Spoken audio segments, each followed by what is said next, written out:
मुंह का कैंसर आपके मुंह के किसी भी हिस्से को प्रभावित कर सकता है, जैसे मसूड़े, जीभ, गालों के अंदर या होंठ।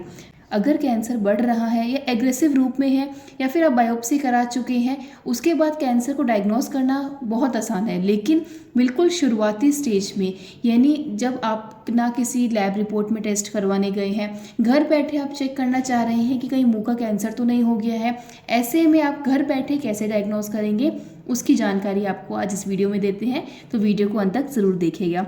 सबसे पहले आपको ध्यान रखना है कि अगर आप कोई भी अल्कोहलिक चीज़ लेते हैं, गुटखा लेते हैं, तंबाकू, पान, ऐसा कुछ भी खा रहे हैं या लंबे समय से खाते आ रहे हैं या अभी आपने कुछ समय से खाना शुरू किया है और आपके मुंह में जो अंदर की परत है वो अब रेड ना होके वाइट कलर की हो गई है, जिसे ल्यूकोप्लेकिया भी कहते हैं, ये कैंसर का प्री स्टेज होता है। या फिर बिल्कुल आम तौर पे देखा जाए तो एक कैंसर में जो बिल्कुल ही शुरुआती स्टेज होती है वो होती है एक मुंह का छाला, यानी कि सिर्फ एक छोटा सा अल्सर।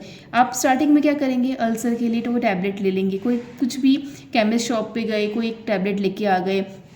या फिर हम लोग सोचते हैं कि शायद हो सकता है कि पेट साफ ना हो रहा है, कॉन्स्टिपेशन हो रहा है, उसकी वजह से मुंह में छाले तो नहीं हो गए हैं। या कोई भी ऐसे व्यक्ति जो टूर पर रहते हैं, अलग जगह का अलग भोजन ले रहे हैं, अलग तरह का पानी पी रहे हैं, तो भी ये दिक्कत होती है। लेकिन हमेशा ध्यान रखें कि अगर मुंह में आपकी कोई छाला है, वो एक ही छाला एक ही जगह पर 3 हफ्ते से है और ठीक नहीं हो रहा है, ना उसका साइज़ रिड्यूस हो रहा है चाहे ना इंक्रीज़ हो रहा है। अगर इंक्रीज़ हो रहा है तो क्रिटिकल कंडीशन है ही। अगर उसका साइज़ इंक्रीज़ भी नहीं हो रहा, डिक्रीज़ भी नहीं हो रहा है, बिल्कुल समान जो भी उसका साइज़ है उतना ही है और 3 हफ्ते से अधिक समय हो चुका है, इसका मतलब वो जो छाला है, वो जो अल्सर है, वो कैंसर हो सकता है। ये आपकी प्री कैंसर स्टेज है, ये समझ सकते हैं आप। इसमें और लक्षण ये हो सकते हैं कि एक तो मुंह का छाला हो गया, मुंह के अंदर की जो स्किन है उस पर सफ़ेद पैचेस हो गए, जैसे ल्यूकोप्लेकिया आपको बता ही दिया है।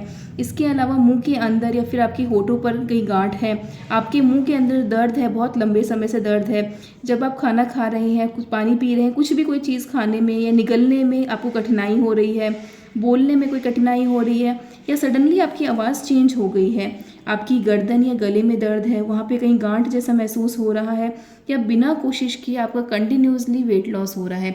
वेट लॉस होना और फीवर कंटिन्यूसली रहना, ये भी कैंसर का सिम्टम होता है। तो इन चीज़ों का भी आपको विशेष ध्यान रखना है। अब आप इसमें जो सबसे बड़ी गलती करते हैं वो क्या होता है, वो होता है कि आप बायोप्सी करवाते हैं। जब भी आप किसी डॉक्टर के पास जाएंगे, उन्हें कहेंगे कि हमें जो अल्सर है इतना टाइम हो चुका है, 1 महीना हो गया है, 1 महीने से ऊपर का समय हो गया, अभी भी ठीक नहीं हो रहा है, तो वो आपको सबसे पहले बायोप्सी की सलाह देंगे। कभी भी ये गलती नहीं करनी है। बायोप्सी करवाने से वो अल्सर का साइज़ बढ़ेगा, दिक्कतें और बढ़ेगी। अब आप इसमें क्या कर सकते हैं, कैसे इसको डायग्नोस कर सकते हैं, कैसे इसको पूरी तरह से ख़त्म कर सकते हैं। हमेशा ध्यान रखें कि जब भी ऐसी कोई दिक्कत हो, इसके लिए आप द बेस्ट है, आप आयुर्वेदिक ट्रीटमेंट ले सकते हैं। इसमें आप जो हमारी संस्थान ज्योतिर्मय गोमती सेवा संस्थान चिकित्सा करता है, इसमें पूर्ण रूप से अगर मुंह में ल्यूकोप्लेकिया है या कोई भी अल्सर 3 हफ्ते 4 हफ्ते से अधिक समय से है, इसका ट्रीटमेंट पूर्ण रूप से संभव है, जिसमें ना आपको बायोप्सी की आवश्यकता पड़ेगी। मात्र कुछ कैंसर मार्कर टेस्ट होंगे जो ब्लड से होंगे, वो कराकर हम कैंसर को डायग्नोस करेंगे और उसके बाद मात्र पंचगव्य से आपकी चिकित्सा की जाती है, जिसमें ना पेशेंट को कोई साइड इफ़ेक्ट होता है।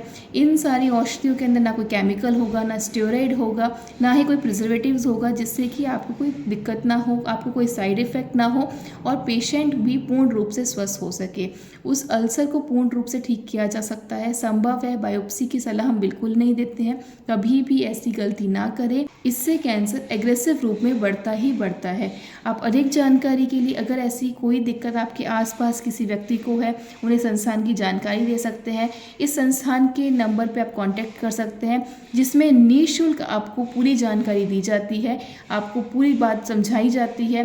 पेशेंट की रिपोर्ट्स तक अगर आप पहले करवा चुके हैं उसके बारे में भी, और अगर नहीं करवाई है तो आगे आप क्या करना चाहिए, किस तरह से आप इसका ट्रीटमेंट ले सकते हैं, इसकी पूरी जानकारी निःशुल्क रहेगी। आप संस्थान में संपर्क करें, दिए गए नंबर पर आप कॉल कर सकते हैं, व्हाट्सएप कर सकते हैं। धन्यवाद दोस्तों। जय गौ माता, वंदे मातरम।